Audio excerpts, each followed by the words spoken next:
My number 2 corner in the 2021 NFL Draft is Virginia Tech, cornerback Caleb Farley.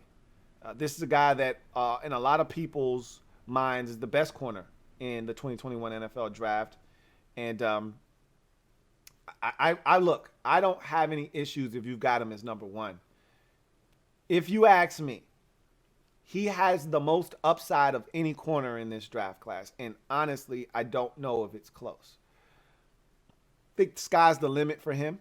I think athletic-wise, I think he's the most freakish corner.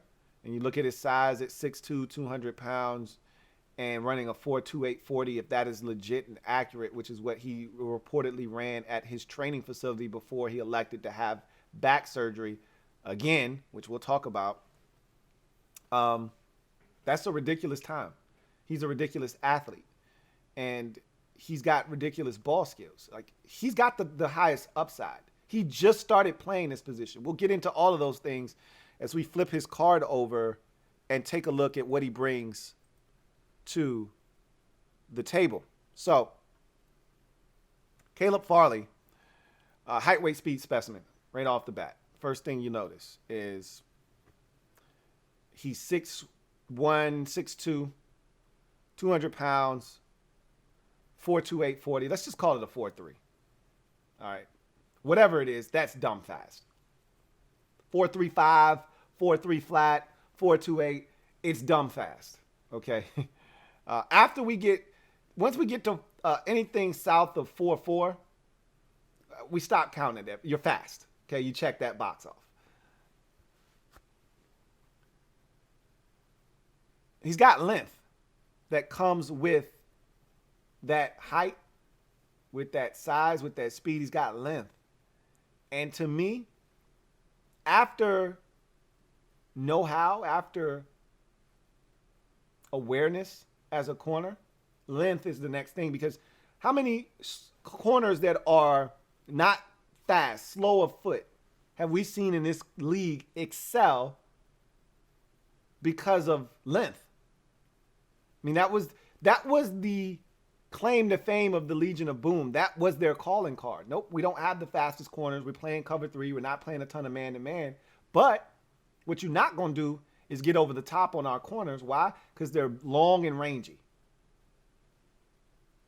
You're not getting behind Brandon Browner. Why? Because he's 6'4" with long-ass arms.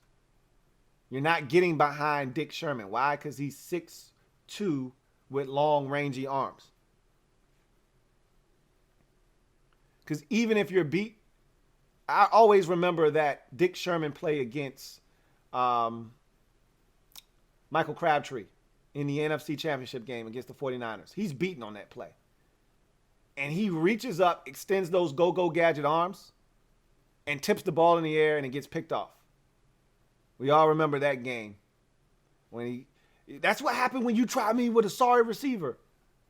We all remember that game. He was beat on that play. But his arms were so long, he was able to recover. Tip it in the air, get picked off. Caleb Farley has that kind of ability with length as well. Supreme athlete. That's one of the reasons why this guy is, to me, the highest upside corner in this draft. He's a supreme athlete. It just looks different. It is different. Fluid hips, light feet. Guy just moves around the field very gracefully. Very, very easy. I talk about this all the time as an analogy in baseball. When you see a guy, they call it easy gas. When a pitcher is just up there and he looks like he's stroking 88. It doesn't look like he's efforting at all, any extra. And yet the radar gun says 99 or 101. And you're like, whew, that's easy gas right there. He's not even straining. That thing's just coming out of his hand with extra velocity. That's Caleb Farley on the football field. He just moves gracefully. It doesn't look hard at all. It's not running. And, you know, when you see a guy at the combine running a 40 and he's running his absolute hardest, he's not breathing. You know, you can see the guy that he's struggling, man. He is giving it his all, but that's the only way he knows how to do it. Caleb Farley would be one of those dudes. He's a track athlete, and you just watch him, and it just comes natural. He's not out here struggling. It's easy. And that's how his movements on the field look. Easy. He's got great change of direction. Okay. He's quiet at the line of scrimmage. So what I mean by that, and you're going to hear that again when we talk about Patrick Surtain in a second. He's at the line of scrimmage. What guys want to do at the line of scrimmage as receivers, especially if you're one of those corners that likes to get up to a guy at the line of scrimmage but not lay hands. And Caleb Farley is a guy that really doesn't want to lay hands on you. I just want to run with you. I just want to be close. I don't want to give up the small change. You know, the loose change, the little 5-yard stop. I don't want to be 8 yards off and you get that as some free money. I don't want you catching the 5-yard hitch. So I'm going to just come up here and be in your hip pocket from the word go. So I don't necessarily need to put hands on you, though. So he's one of those guys that at the line of scrimmage, I'm not going for all of your bullshit. You know, the pitter-patting and the head and shoulders. You're trying to give me dandruff at the line of scrimmage, and you look like you're having a seizure. And then you're trying to break me off with a crossover, so I open up my hips prematurely so you can cross me over and go inside. I ain't going for none of that shit. Him and Patrick Surtain II, they're like quiet engines. You don't hear them. They don't move at the line of scrimmage. You do all of that extra shit. You can try to cross me up, head and shoulders, give me dandruff. Do all that dancing. When you make your move, your real move, that's when I'll start moving. That's when I'll turn and open up and we'll run together. But all of that extra stuff you try to get me to do to open me up and break me off at the line of scrimmage and get me in a trail position, I ain't going for it. Quiet. You start the car up and it feels like it's not even on. That's him at the line of scrimmage. That's Patrick Surtain II at the line of scrimmage. J.C. Horn, he's loud. He's the muscle car. You hear him coming. You feel him at the line. You feel him at the line of scrimmage. You know he's there. You hear him. These guys are quiet. Very, like Elmer Fudd. Very, very quiet. He's an LLCer and CNC ability. So he's the guy that, look, you don't get 6 interceptions in 2 years and take 2 of them or 1 of them back to the crib if you're not looking for the football. You don't luck up into 6. You might luck up into 1 or 2. You don't luck up into 6 in 2 years if you're not an LLC. If you're not looking, locating, and then contesting and going and getting what you think is yours, you don't come up with 6 of those things in 2 years. So right then and there, you know this guy's an LLCer for sure. And you watch him on tape and you see it. You know, he's running with a guy, stride for stride, in the hip pocket, turns, locates. All right, ball's mine. The ball is mine, the ball is mine, the ball is mine, the ball is mine. CNC ability, click and close underneath. Again, when you are able to do that, you make everything tough underneath. That's the slant. That's the quick out. That's the comeback. That's the shallow cross. When you're able to run with that guy across the field. When you got click and close ability, you stick your foot in the ground and you drive on that thing. He's got that ability. So that makes all of the underneath stuff tough to come by. No free lunches, no free food. If you want to eat, you got to pay. And sometimes their money is good. Their credit is good. But a lot of times, it's not. Access denied. Insufficient funds. Ball skills. Look, I don't need to really reiterate this again. He's got ball skills. Guy's a former wide receiver, and it shows. Recovery speed. Again, you run a 4.28. I'd like to see that manifest itself on the football field. And with Caleb Farley, it does. Okay? I've seen this guy beat on a double move, get back into the play, and break it up. Now, again, you don't want to put yourself in that position, getting torched on a double move. However, it's good to know that if a guy's got 2 steps on you, you can make up that ground, get back into play, and have a chance. Not always are you going to get back into play and not get yourself into a bit of trouble, which I saw him get in trouble on film as well. But he's got the recovery speed to make up for any losses at the line of scrimmage or early on in the rep. Special teams value. This is a guy with a kickoff return touchdown under his belt early in his collegiate career. Again, I told you, ex-wide receiver. So he comes in very comfortable with ball in hand, which is why he has 2 return touchdowns in his career. One on an interception return, the other on a kickoff return for a touchdown. So in a pinch, he could be one of those special guys like a Patrick Peterson per se. Early in his career, Patrick Peterson, dynamo as a punt returner.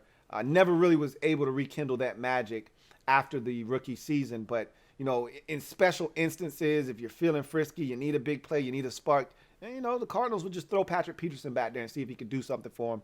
Maybe you could do that with Caleb Farley every now and again. I don't know if that's something a team would look to explore, but there is that ability in him in college. He does offer a bit of special teams value.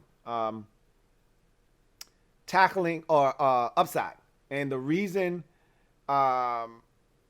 there's upside, I told you I don't like using the U word. The reason there's upside is because this is a guy that was recruited to Virginia Tech as a high school quarterback. He comes to Virginia Tech, he makes the transition to wide receiver, and then ultimately swaps from offensive to defensive side of the football. So he just really started playing the cornerback position 2 years ago, 3 years ago, now that he sat out a year. But essentially, this guy is raw still. And the fact that we're so advanced in this process for a guy that's only been playing the position really all of 2 years, it's pretty amazing is what it is. So when you hear the word upside, there must really be a reason why you're using it. I'm using it in this sense because this guy is just scratching the surface. So upside is an understatement, honestly, with Caleb Farley. And that's why a lot of people have him as their number one corner in this draft because of what he projects as if he continues on this upward trajectory that he's currently on. Obviously, we didn't watch him in 2020 because of the opt-out. But, you know, before that in 2019, he was on pace to be one of the best corners in all of college football. So if we're continuing on that upward trajectory, you're thinking that this guy's only going to get better. That's why the upside is there, and that's why people have them as their number one corner in this draft, and I respect it. I know why. The reason he is not my number one corner is the injury history. Simply put, I'm keeping a buck with you. But let's get to his weaknesses. We'll expound upon that here in a second. We'll panic at times and get handsy. So what you'll see from him is, and again, it's a sign of a guy that just hasn't been doing it a long time.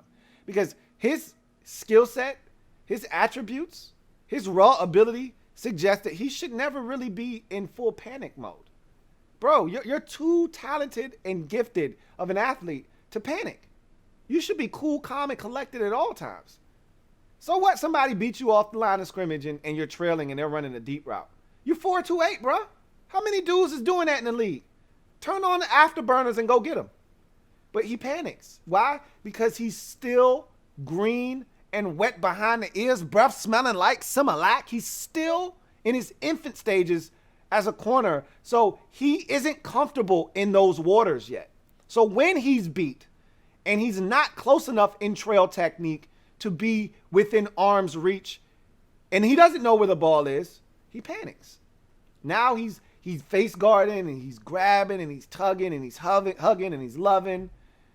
And you're like, bro, you're better than that. And you're picking up flags. And I watched him do that on tape. And a lot of those times when that happens to him, it's because he got duped by a double move. He's so aggressive underneath.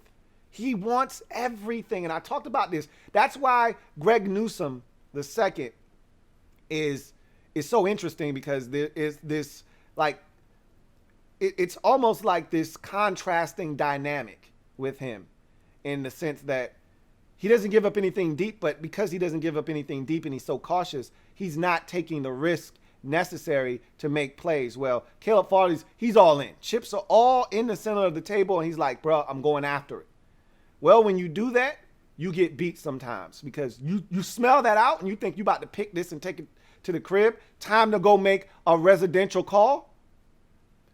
They say, nah, bro, got him, out and up. Smoke him if you got him. So he can get beat on a double move, big time. He's going to have to get better at being able to diagnose and know when I can take a chance and when I got to fall back and play cautiously and keep everything in front of me.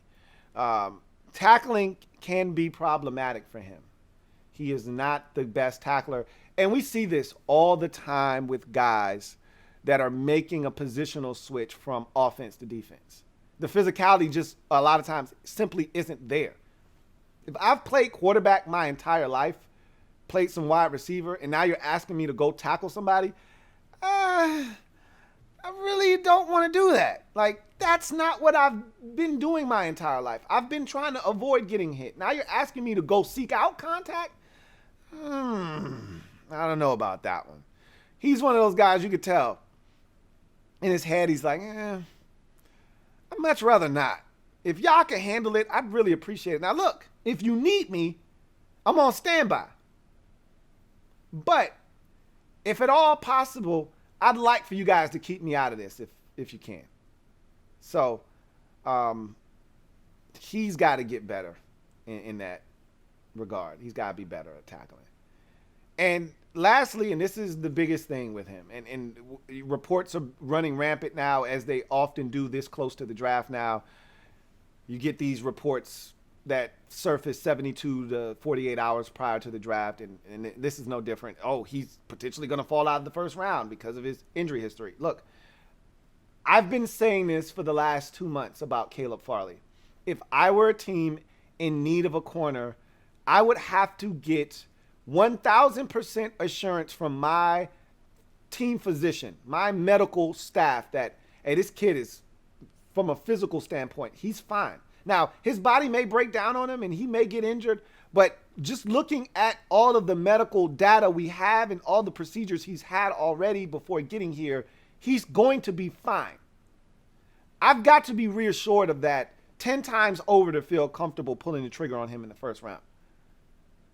I've got to feel comfortable, because when we start having conversations, it's one thing if you've torn your ACL or you tore your Achilles, you're like, that sucks. But with modern science and the way that we've evolved in surgery and procedures and the recovery process, ACL, an Achilles, guys come back from that all the time, sometimes stronger and better than ever. We start talking about backs, I get nervous. There are two things I don't take very lightly in any sport: basketball, football, baseball. I really don't give a shit. Your hip and your back.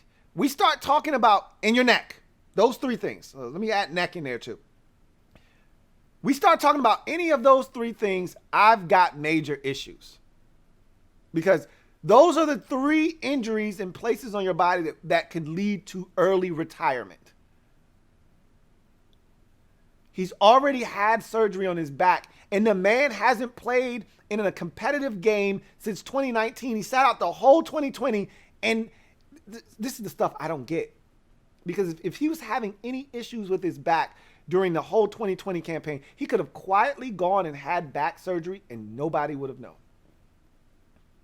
The man literally waited until it was time for the draft to go and have a procedure to reduce the amount of pain he was feeling and pressure he was feeling in his back on one of his discs. He had a discectomy. This was not the time to have that. Now, again, I'm not in his body. I don't feel the pain that he feels. But if there was a twinge of pain in November or in October when you opted out, why didn't you get the surgery then? You could have gotten it done quietly. Nobody would have known, and you move on. Now that we know you had back issues in 2019, which cost you a couple of games, and you were fighting through that the entire season, I believe. I don't even know if he missed any games. I know he was fighting through back spasms in 2019, and now you have more back issues that caused you to have surgery. And I don't want to hear about it wasn't invasive surgery, and it was in and out, and he was not an inpatient. I don't care. It's surgery on your back with your disc. That scares me. I don't blame every single team for saying he's not on our board in the first round. Now, if he's around in the second, I will take a second round flyer on him. But I don't blame any team for looking at Caleb Farley and saying, I can't do it. Especially if the medical team doesn't sign off. But I can tell you this. The man is a supremely gifted athlete and a hell of a talent. It'd be a damn shame if his career never is what it's supposed to be because of his back. We'll see. But right now, he's a top 50. Honestly, if the injury history were a non-factor, if this were out of the equation, he's a top 10 talent in this draft. For me, with the back, I'd be comfortable spending a mid to late first on him. Because if you're a team picking at the end of the first round, mid to late first round, you're probably in a position where you can afford to take a risk on a guy like Caleb Farley because you have no business getting your hands on a guy like him first and foremost. None. Zero. He's supposed to be reserved for the bad teams. So if you're sitting there at 24 and you're the Steelers and you need a corner, here's your man right here because you have no business getting your hands on Caleb Farley. As Mike Tomlin once eloquently said, I don't want to be bad enough to be able to and lose enough games to draft a guy that looks like you, which is what he said to Chase Young. Well, now you're actually getting the best of both worlds. You didn't have to lose enough games, and you're getting a guy that has the kind of talent that can change your defense. Now, again, how's his back? So, Byron Jones is the comp. Stupid athlete. Byron Jones is a ridiculous athlete. We all know that's how he got drafted in the first round. He blew the combine up with one of the most ridiculous vertical leaps and broad jumps we've ever seen. I mean, just off the charts. Ran fast, jumped high, jumped far, tore it up. Ended up parlaying that into a first-round pick by the Dallas Cowboys. Caleb Farley is a similar type of athlete. Run stupid fast, jump stupid high, jump really far, all of that good jazz. He checks all the boxes, except the most important one, and that's availability. He's got all the ability in the world, but the availability box is the one that matters most, and you can't check that one off for sure with him. In any event, he's my number 2 corner in this draft. There's no denying the talent, man. It's there. It's abundant, and he's got a chance to be special if he can stay healthy. LouieTeeNetwork.